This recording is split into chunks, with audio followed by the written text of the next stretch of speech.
காத்துக்கொள்ளுங்க ராஜா. இசுப்பா தகப்பனே சோதனை பேசுகிற ஒவ்வொரு ராஜா தகப்பனே தேவனா கஷ்டப்படுறதாக இருக்கும் கிருபை செய்யுங்க. நன்றி ராஜா தகப்பனே சோத்திரம் சோத்திரம் சோத்திரம் நன்றி பேசுங்க. இந்த வருஷத்துக்கு வந்து வாக்குத்தின்படி நாளையே நான் சொன்ன மாதிரி ஆண்டவர் நம்மளை வந்து நடத்துகிறாரு. அப்போ வந்து இந்த மாதம் முழுவதும் நம்ம நடத்துகிறதேன்னு படிச்சுங்க.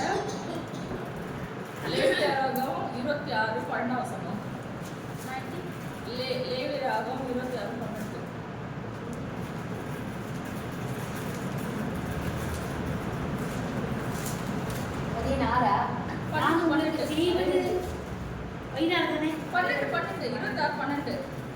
நான் உங்கள் நடுவில் உலாவே உங்கள் தேவனாய் இருப்பேன், நீங்கள் என் ஜனமாய் இருப்பீர்கள். இது வந்து நம்மளுக்கு வாக்குத்தமா எடுத்துக்கலாம். வந்து ஆண்டவர் நம்ம வாக்குத்தம் கொடுக்குறாரு. உங்கள் நடுவில் உலாவி உங்கள் தேவனா இருப்பேன், நீங்கள் என் ஜனமா இருப்பீங்க. அப்போ நம்மளுக்கு ஆண்டவர் என்ன சொல்றாரு, நான் உங்க நடுவில் தான் இருந்து என்ன செய்றேன், உங்களுக்குள்ளாக இருந்து தான் என்ன செய்றேன். நம்ம வந்து பயப்பட தேவையில்லை. நம்மளை வந்து ஏசப்பாட்டு கொடுத்தாரு, என்ன கவலைப்பட தேவைன்னா நம்மளுடைய தேவன் வந்து சூழ்நிலை தேவன், அவரை வந்து வாக்குத்தம் உண்மையுள்ள தேவன். அப்போ வந்து ஆனால் நம்மளுடைய சில வந்து அறியாமல் நம்முடைய தப்புனால தான் நம்ம வந்து சில காரியத்தை வந்து இழக்கிறோம், நம்மளுக்கு வந்து சோதனை வருது. அப்போனாலும் தேவன் என்ன சொல்ற வருஷத்துக்கு என்ன சொல்றாருன்னா, உங்கள் நடுவில் உள்ளாவி உங்களுக்கு தேவனாக இருப்பேன், நீங்கள் என் ஜனமா இருக்கலாம். அப்போனா நம்முடைய நடுவில் தான் ஆண்டு இருக்காரு. நம்மளுக்கு வந்து ஒரு ஆபத்து இருக்குதா, இப்போ நம்ம இங்கே மட்டும் இல்லை, வேற எங்கே போனாலும் நம்மளுடைய தேவன் நம்மளுடைய என்ன செய்யறாரு, கூடவே இருக்கிறாரு. ஏன்னா உங்கள் நடுவில் உள்ளாவி. அப்போ வந்து நம்ம தேவன் நம்மளுக்கு வாக்கு தான், நான் நீங்கள் வந்து பயப்பட தேவையில்ல, நான் உங்க கூட இருக்கிறேன். அதே பாருங்க சங்கீதா 119 168 சங்கீதா 119 அதுல 168 வசனம். உங்கள் கட்டளைகளையும் உங்கள் சாட்சிகளையும் பார்த்து நடக்கிறேன், என் வழிகள் எல்லாம் உங்களுக்கு முன்பாக இருக்கிறது. உங்கள் கட்டளைகள் வந்து சாட்சிகளையும் பார்த்து நடக்க என் வழியெல்லாம் உமக்கு முன்பாக. அப்போ வந்து நம்ம மட்டும் ஆசீர்வாதம் மாத்திரம் தேடக்கூடாது. ஆசீர்வாதம் இருக்கு ஆனாலும் ஆசீர்வாதம் வேணும்னா நம்ம என்ன செய்யணும், அவருக்கு ஒரு கட்டளை என்ன செய்யணும், நடக்கணும். காரணம் என்ன செய்யணும், கட்டளை வந்து நடக்கணும். அது அப்பதான் ஆர்டர் நம்ம எனக்கு ஆர்டர் வாக்குறுதி கொடுத்துருக்காரு. அப்போ நடக்குமா, நம்ம வந்து தேவையான காரியம் செஞ்சுட்டு ஆர்டர் பிரிவில்லாத காரியம் செய்யும்போது நிச்சயமா அதெல்லாம் நடக்காது. அந்த காரியத்தை ஆர்டர் செய்ய மாட்டார். அவருக்கு பிரியமா நம்ம நடந்து அவர் கட்டளையை அவர் கை கொள்ளும் போது நம்ம ஆர்டர் என்ன செய்யறாரு, அவர் வாக்குத்தத்தை நம்மளுக்கு கொடுக்குறாரு. அப்போ வந்து அதுக்கப்புறம் பாருங்க, அதே லேவியராகம் 20 26 கர்த்தராகிய நான் பரிசுத்தராய் இருக்கிறபடினாலே நீங்களும் எனக்கேற்ற பரிசுத்தவான்களாய் இருப்பீர்களாக. நீங்கள் என்னுடையவைகளாய் இருக்கிறபடிக்கு மற்ற ஜனங்களை விட்டு பிரித்தெடுத்தேன். நான் வந்து இந்த உலகத்துல நம்ம என்ன செஞ்சிருக்காருன்னா பிரித்து எடுத்திருக்காரு. அப்போ அந்த ஆர்டர் என்ன சொல்றாரு, கர்த்தராகிய நான் பரிசுத்தரா இருக்கிறேன், நீங்களும் எனக்கேற்ற பரிசுத்தராய் இருப்பீர்களாக. அப்போ பரிசுத்தம் இல்லாமல் ஒருவரும் தேவனை தரிசிக்க முடியாது கண்டிப்பா. அப்போ வந்து நம்ம வந்து ஆண்டோட பிள்ளைகளா அவர் நம்ம வாக்குத்தம் வேணும்னா ஆசீர்வாதம் நம்மளுக்கு வருஷத்துக்கு எல்லாருக்கும் இந்த வாக்குத்தம் கொடுத்துருக்கு. அப்போ அது சுதந்திரிக்கணும், அது பெற்றுக்கணும்னா ஆண்டவர் எப்படி இருக்காரு, அவர் சொல்லுற வந்து கற்பனை கட்டளை வந்து கை கொள்ளணும் கண்டிப்பா. அடுத்து என்ன செய்யணும், அவரும் பரிசுத்தரா இருக்கணும், நம்மளும் அப்போ வந்து பரிசுத்தம். அப்போ நம்ம வந்து நமக்குள்ளாக இருக்கிற சில காரியங்கள், ஆண்டவருக்கு பிரிவில்லாத காரியங்கள், அசுத்தமான காரியங்கள், அதை சில விட்டு வந்து என்ன செய்யணும், விட்டுட்டு சில பேர் இன்னும் வந்து சினிமா பாட்டு பாடுறவங்க இருப்பாங்க. இது வந்து எங்க வீட்டுக்கு நல்லா பாடுறாரு இல்லைன்னு சொல்ல, ஆனா சில ஒரு வந்து உட்கார்ந்துருந்தா அப்போ வந்து ஒரு ஏதோ ஒரு விஜயோடைய பாட்டு ஏதோ சொன்னாரு. அப்படி சொல்லி என்ன செய்யறீங்க, ரெண்டு கெட்டா இருக்கு, இதெல்லாம் இருக்கக்கூடாது. அப்போ உலகத்தை நம்ம வந்து பிரித்து எடுத்ததுக்கு அப்புறம் அந்த சினிமா பாட்டு நம்மள வாயிலுக்கு கூட சரி நம்ம முழுவதுக்கு கூட தப்பான விஷயம், ஆண்டவருக்கு பிரியமில்லாத. அப்போ ஒரே வீட்டுல இருந்து தித்திப்பும் கசப்பான இது வராது. அதே மாதிரி தான் நம்ம வந்து கெட்ட வார்த்தை நிறைய பேர் நம்ம பேசல, நம்ம வந்து நம்ம ஆர்டர் பிள்ளை அதெல்லாம் பேசணும் சொல்றேன். ஆனா நம்ம ஆர்டர் பிள்ளைகளா அப்போ நம்ம பசுத்த, அப்போ நம்மளே நம்ம ஆர்டர் பசுத்த நம்மளே இருக்கோம், அவரை மாறி பசுத்தோம். மோஸ்ட்லி புரிஞ்ச அளவுக்கு நம்ம என்ன செய்யணும், பசுத்தமா இருக்க வந்து கசப்பு. முதலாவது கசப்பு தான் ஆர்டர் வந்து பிடிக்காத காரியமா வந்து கசப்பு இருந்தால் அந்த இடத்துல ஆண்டு வந்து கண்டிப்பாக ஜபம் கேட்க மாட்டாரா. நம்ம இப்போ வந்து ஒருத்தர் பற்றி ஒரு கசப்பு இருக்கும்போது ஜபம் பண்ணி பண்ணி பாருங்க. வந்து நம்மளுக்குள்ள ஆவியானவர் இறக்க மாட்டாரு கண்டிப்பா. ஏன்னா கசப்பு இருக்கிற இடத்துல ஆண்டவர் கண்டிப்பா கிரியை செய்யணும்னா இறங்க மாட்டாரு. அப்போ வந்து வசனம் சொல்லுனா பண்ணீங்கன்னா மன்னிச்சுதான் ஆகணும் அவங்களே. அவர் நம்மளுக்கு இருக்க எவ்வளவு பெரிய காரியத்தை செய்யணும் அவங்க. நமக்குள்ள தேவை அன்பு இருந்தா அன்பு சகலத்தையும் மூடும், சகலத்தையும் சகிக்கும் சொல்றோம். அப்போ வந்து அன்பு நமக்குள்ள ஆண்டவருடைய அன்பு தான் இருக்கும்போது தான் நம்ம எல்லாத்தையும் சகிக்கிறதாக இருக்கும். எனக்கு விதமா என்ன பேசிட்டாங்களே, எனக்கு விதமா சொல்லிட்டாங்களே, எனக்கு செஞ்சுட்டாங்களே, அப்படிப்பட்ட வந்து காரியம் இல்லாதபடி நம்ம என்ன செய்ய முழுமையா ஆண்டவருக்குள்ளாக அவருடைய பசுத்தத்தை, அவர் பசுத்தர். அப்ப நான் எப்படி இருக்கணும் அவர் போலதான். நான் போன உடனே சொன்னேன்ல ஒரு மாறின. அப்போ வந்து ஆண்டோடைய அன்பு இருக்கும்போது தான் அந்த இது ஒருத்தருக்கு வந்து நம்மள பார்த்து எப்படி மாறணும்னா இவங்க ஆண்டவர் பிள்ளைங்க நம்மளுக்குள்ளாக தெய்வீக அன்பு இருக்கும்போது தான் நம்மளை பார்த்து அவங்க மாறுவாங்க. தவிர இப்ப நம்மளே வந்து சில விஷயம் வந்து ஆண்டவர் பிரிவில்லாத செய்யும்போது உலக பிரகரமான காரியத்துக்கு நம்ம ஈடு கொடுக்கும் போது அப்ப அவங்க சண்டை போடுறா நம்மளும் சண்டை போடும்போது எனக்கு சாட்சி இருக்கா இல்ல. நான் நிறைய டைம் சொல்லியிருக்கேன், பிசாசை எதிர்த்து நில்லுங்கள். பிசாசை எதிர்த்து நில்லுன்னா அதுக்கு ஆப்போசிட். அவன் சண்டை போடுறான்னு நம்ம என்ன செய்யணும், அமைதியா இருக்கணும். அப்போ இது வந்து வசனம் என்ன சொல்லுது, நீ சும்மா இரு உனக்காக நான் யுத்தம் பண்றேன் சொல்லியிருக்கேன். வசனம் சொல்லுதுல, அப்போ வசனத்துக்கு நம்ம ஏற்றபடி அந்த பாஷை வாயில சாணி போட்டாங்க. ஆனா அந்த பாஷை ஒண்ணுமே சொல்லி அவன் மன்னிச்சுட்டாராம். இது நான் பார்த்தேன். அப்போ வந்து எவ்வளவு பெரிய விஷயம் பாருங்க, ஆர்டருக்காக அவர் சகிச்சுங்க. அப்போ நம்ம வந்து அவர் சேருவான். நம்மள வந்து ஒரு விஷயம் சொன்னா நம்ம என்ன செய்யறோம், என்ன சொல்லிட்டாங்க. நான் வந்து யாரும் உங்களை சொல்ல என்ன சொல்லிக்கிறேன். நான் எனக்குள்ள ரொம்ப இருந்தது துரு. அதான் சொல்றேன், என்னை வந்து எங்க வீட்டுக்காரர் ஒரு வார்த்தை சொன்னா என்ன எப்படி சொல்லிட்டாரு, நான் பேச மாட்டேன், நான் செய்ய மாட்டேன் அப்படின்னு சொல்லிட்டு. ஆனா இப்போ வந்து ஆண்டவரை மாத்திருக்காரு. ஏன்னா ஆண்டவர் நான் வந்து எவ்வளவு வருஷம் இந்த உலகத்தில் இருக்கணும் எனக்கு தெரியாது. அப்போ நான் இருக்கிற வரைக்கும் எப்படி இருக்கணுமா, சாட்சியா இருக்கணும். அப்போ வந்து நம்ம கூட இருக்கிற இப்போ எங்கள் வீட்டுக்காரர் சொல்லுவாரு, நான் வந்து பொய் சொல்ல மாட்டேன், நிறையா பொய் சொல்ல மாட்டேன். அப்புறம் வந்து உண்மை நேர்மையாக தான் இருப்பேன். வந்து தப்பா பேசாதீங்க பேசுறீங்க அடையாளம். ஃபார் எக்ஸாம்பிள் நீ பெரிய இதுவா, நான் ஹரிச்சந்திரன் தான், நீ ஹரிச்சந்திரனுக்கு பக்கத்து. ஆமா நான் ஆண்டவர் பிள்ளை அப்படிதான் இருக்கும். அப்போ வந்து சாட்சி யார் சொல்றாரு, கூட இருக்கிற கணவன் சொல்றாரு. அப்போ வந்து நம்ம கூட இருக்கிற நம்ம கணவனாரோ நம்ம கூட இருக்கிறவங்க என்ன நம்ம பத்தி சாட்சி சொல்லணும். நம்ம வந்து அப்படி சாட்சியா இருக்கணும் முடிஞ்ச அளவுக்கு நீதிமான். அப்போ வந்து நிறைய பொய் சொல்றது கூட ஆண்டருக்கு பிடிக்காத காரியம். அந்த ஆண்டர் வந்து போய் அதுக்கப்புறம் பாருங்க,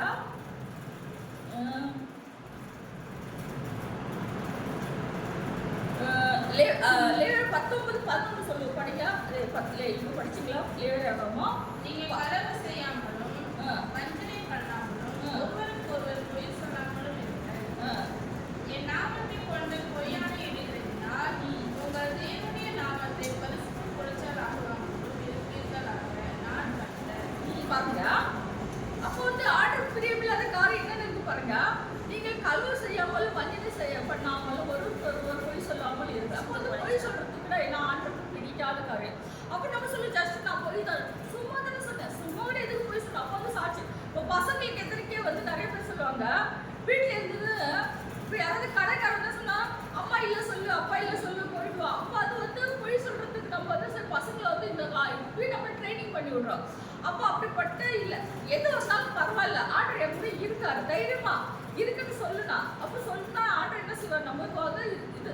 அப்போ வந்து சின்ன சின்ன விஷயத்துக்கு நம்ம இப்போது பசங்க நம்ம வந்து பழகணும். அதுக்கப்புறம் பாருங்க, நீங்கள் களவு செய்யாமல் வஞ்சனை பண்ணாமல் ஒருவருக்கு ஒருவர் பொய் சொல்லாமல் இருந்தால் என் நாமத்தை கொண்டு பொய் ஆண்டிருக்கிறோம் உங்கள் தேவ நாமத்தை பரிசுத்தமாக்கி. அப்போ நான் ஆண்டர் சாட்சியா சொல்றேன். எதுக்கு சாட்சி சொல்றேன், நான் வந்து சத்தியம் பண்ணக்கூடாது, பைபிள்ல இருக்கு. அப்போ வந்து எங்க வீட்டு நாத்தனாரும் எங்க வீட்டுக்காரும் சரி சத்தியம் நிறைய பண்ணுவாங்க. எதுக்கு சத்தியம் பண்றீங்க, நம்பினா நம்பிட்டா நம்ம கட்டி போட்டோம், எதுக்கு சத்தியம் பண்றீங்க? இப்போ சத்தியம் பண்ணிட்டு அவங்க நம்பினா அப்படிப்பட்ட நம்பிக்கை உங்களுக்கு எதுக்கு நான் கேட்பேன். ஆனா எனக்கு வந்து என்ன சில பேருக்கு வந்து பயங்கரமா டென்ஷன் பண்ண எங்க வீட்டுக்காரு வந்து டென்ஷன் பண்றாரு. அப்போ நான் சொல்லுவேன், சத்தியம் நான் பண்ணக்கூடாத சத்தியத்தை நீ என்ன பண்ண வைக்கிற. ஆண்டவர் தான் சந்திப்பாரு, ஆண்டவர் வச்சு கூட பேசுவாங்கன்னு சொல்லுவாங்க. ஏன்னா சில விஷயத்துல வந்து அல்வாக்குன்ற மாதிரி சத்தியம் வந்து பண்ணக்கூடாது, பைபிள் இருக்கு, அந்த வசனம் வந்து எடுக்கல, ஆனா இதுல போயிட்டு இருக்கு. அப்போ வந்து ஆண்டவர் சொல்றாரு சத்தியம் வந்து பண்ணக்கூடாதான். நீங்க எதுக்கு சத்தியம் பண்ணுவீங்க? அப்போ வந்து அந்த விஷயத்தை ஆண்டவர் சொல்ற கட்டளை கட்டளை கை கொள்ளணும். அடுத்து பாருங்க, அதுக்கு அடுத்து தான் பாருங்க 16 படிக்க 16 அதுல 19:16. ஜனங்களுக்குள்ளே அங்குமிங்கும் கோல் சொல்லி திரியாயாக, பிறருடைய இரத்தப்பழிக்கு உட்பட வேண்டாம், நான் கர்த்தர். பாருங்க, ஜனங்களுக்குள்ளே அங்குமிங்க கோல் சொல்லி தெரியாது. அப்போ வந்து இப்பெல்லாம் என்ன இருக்குமா, இவங்க கொஞ்சம் ட்விஸ்ட் பண்ணிட்டு விட்டுட்டு என்ன செய்றாங்க, அவங்க வந்து நல்லா சந்தோஷமா இருக்கிறாங்க. அப்படி செய்யறது விட பாவமா, உன் ஜனங்களுக்குள்ளே அங்குமிங்க கோல் சொல்லி தெரியாது. சில பேருக்கு இதே வேலை தான், இவங்களுக்கு பத்தி அவங்களுக்கு, அவங்களை பத்தி இவங்களுக்கு சொல்லிட்டு கோல் சொல்லி தெரிஞ்சுட்டு என்ன செய்வாங்க, சந்தோஷமா இருக்கும். ஆனா அது ஆர்டருக்கு பிரிவில்லாத காரியம். அப்ப அதனால சில ஆசீர்வாதம் கண்டிப்பா வரும். அப்போ வந்து தெரியாம பின்னனுடைய ரத்தப்பழி. அப்போ சில நேரத்துல வந்து இப்போ ஒருத்தர் பத்தி வந்து சொன்னா அந்த இடத்துல வந்து சண்டை வரும். அப்போ வந்து சண்டை வந்தா என்ன அடிக்கடி வரும். இப்போ ஒரு புருஷன் பொண்டாட்டிக்குள்ள உன் பொண்டாட்டி இப்படி சொல்லுச்சு, உன் புருஷன் இப்படி சொன்னா அப்படின்னு போய் ஒரு வீட்டுல போயிட்டு கோல் சொல்றாங்க வச்சுங்க. சரி, அறியாம கூட அவங்க மனைவி சொல்லிட்டா செஞ்சுட்டாங்க வச்சுங்க. அப்போ அந்த விஷயத்த போய் புருஷன் சொன்னா புருஷன் என்ன செய்வான், கோவத்தை அடிச்சிருவான், அது சண்டை வரும். அப்போ வந்து அதுதான் அது ஆண்டவருக்கு பிரியமில்லை. அது வந்து சமாதானம் பண்ற பாக்கியம் ஒரு வசனம் சொல்லுது. அப்போ நம்ம என்ன செய்யணும், ஆண்டோட பிள்ளைனா நிச்சயமா அது சமாதானம் தான் பண்ணணும். பரவாயில்ல, ஏதோ அவங்க சிஸ்டர் சொல்லிட்டாங்க, தெரியாம சொல்லிட்டாங்க, சரி நம்ம வந்து இது செய்யக்கூடாதுன்னு என்ன செய்யணும், நம்ம வந்து முயற்சி பண்ணோம். அதை விட்டுட்டு உங்க பொண்டாட்டி இப்படி சொல்லிட்டாங்களே அப்படி சொன்னோம்னா அந்த வீட்டுல என்ன செய்யலாம், சண்டை வரும். அப்போ வந்து ஆண்டோருக்கு பிரியா ரத்தப்பழி உடன்பட வேண்டாம். அதுக்கப்புறம் பாருங்க, அது 19:32 என்ன சொல்லி பாருங்க, 32.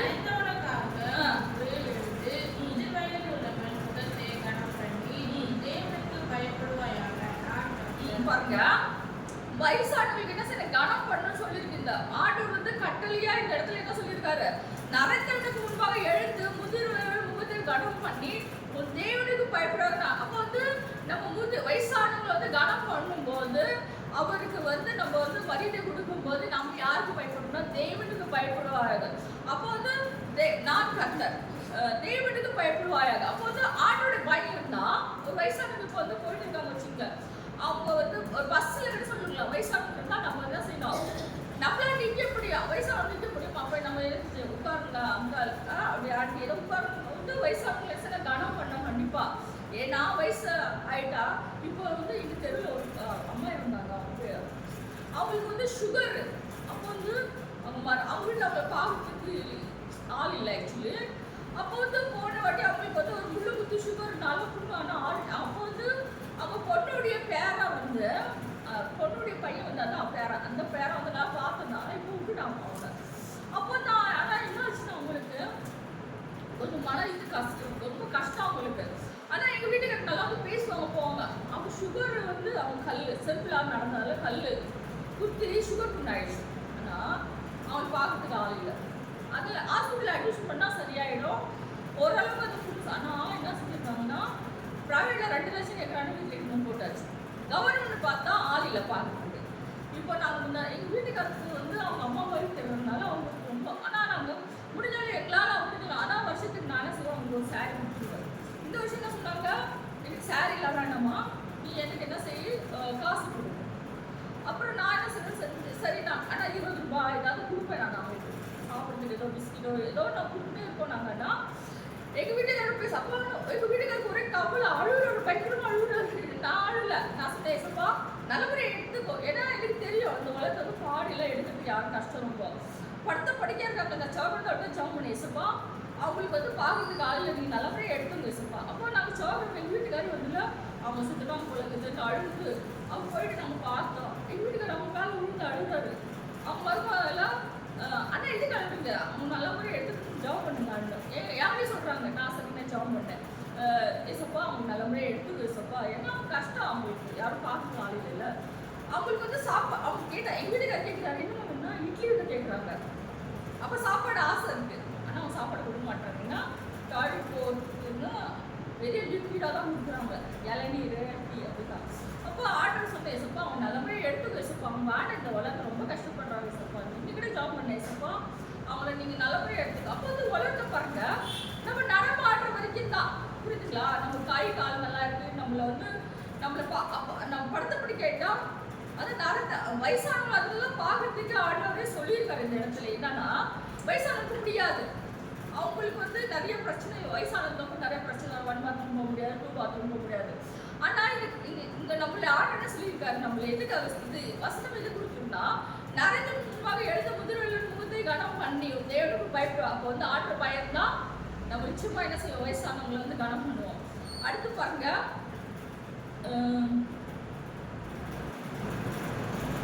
1 யோவான் 2ஆம் அதிகாரம் 4 படிங்க. 1 யோவான்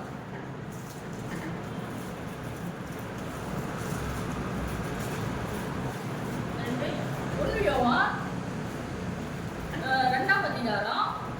அவரை அறிந்திருக்கிறேன் என்று சொல்லி அவருடைய கற்பனைகளை கைக்கொள்ளாதவன் பொய்யனாய் இருக்கிறான். அவனுக்குள் சத்தியம் இல்லை. அவருடைய வசனத்தை கைக்கொள்ளுவதற்கு தேவன்று மெய்யாக பூரணப்பட்டிருக்கும். நாம் அவருக்குள் இருக்கிறோம் என்பதை அதனாலே அறிந்திருக்கிறோம். பாருங்க, அப்ப நம்ம சொல்றோம், நான் ஏசப்பா அறிந்திருக்கிறேன், நான் ஆண்டரை கும்பிடுறேன், நான் வர்ஷிப் பண்றேன், நான் ஜெபம் பண்றேன், எல்லாமே சொல்றோம். ஆனா கற்பனை கைக்கொள்ளுன்னா பொய் சொல்றோம். நான் இவன் ஆண்டு சொல்லியிருக்காரு. அப்ப பொய் சொல்ற ஆண்டவர் என்ன சொல்றாரு, வெறுக்கிறாரு. அப்ப நம்ம பொய்யனா இருக்கணும், அவனுக்கு சத்தியம் இல்லை. அதுக்கப்புறம் பார்த்தா அவருடைய வசனத்தை கை கொள்ளுகிறது தேவ அன்பு மெய்யாக அப்போ வந்து ஆண்டோடைய வசனத்தை கை கொள்ளுறது என்ன இருக்கும், மெய்யா பூர்ணப்பட்டிருக்கும், தெய்வ அன்பு பூர்ணப்பட்டிருக்கும், நம்ம அவருக்கு இருக்கும் என்பதை அதனால அறிந்திருக்கிறோம். அப்போ வந்து நம்ம ஆண்டருக்குள்ள இருந்தா நிச்சயமா நம்ம என்ன செய்வோம், ஒருத்தர் வெறுக்க மாட்டோம். நம்ம சீனி ஆக்கள் சொல்ல மாட்டோம். நம்ம வந்து நம்மளால முடிஞ்ச நம்ம செய்வோம். வந்து இது வந்து நம்ம வாக்குக்கு மட்டும்தான் எனக்கு வேணும், எனக்கு ஆசீர்வாதம் தான் வேணும்னு சொல்றோம்னா இதெல்லாம் கண்டிப்பா என்ன செய்யணும், நம்ம கை பிடிச்சி தான் ஆகணும். நம்மளுக்கு கையெல்லாம் வேதத்தை நேசிக்கணும், கட்டளை சாட்சி கை கொள்ளணும், வசனமா இருக்கணும், கருவு செய்யக்கூடாது, பொய் சொல்லக்கூடாது, தோல் சொல்லக்கூடாது, முதிர்வர்களே கடன் பண்ணணும். நான் வந்து சில இடத்துல எங்க நம்ம காய் கருவோமா, அந்த காய் கருவோம் அவன் ஏதோ வயசுக்கும் வைத்து பழகிட்டு முன்னாடி இருந்தா பின்னால் வந்து திருட்டு போறாங்க. நான் பார்த்துருக்கேன். அப்போ நம்ம என்ன இப்படி இவங்க எல்லாம் இப்படி இருக்காங்க. அப்போ அது எவ்வளோ தப்பான விஷயம் அது. அப்போ வந்து அப்படிப்பட்ட நிறைய பேர் இப்படி செய்யறாங்க. அது ஒரு நிறைய பணம் இருக்கிறவங்க அதுதான் எடுக்கிறவங்க வந்து ஏழை இல்லை இல்லாதவங்க இருக்கு.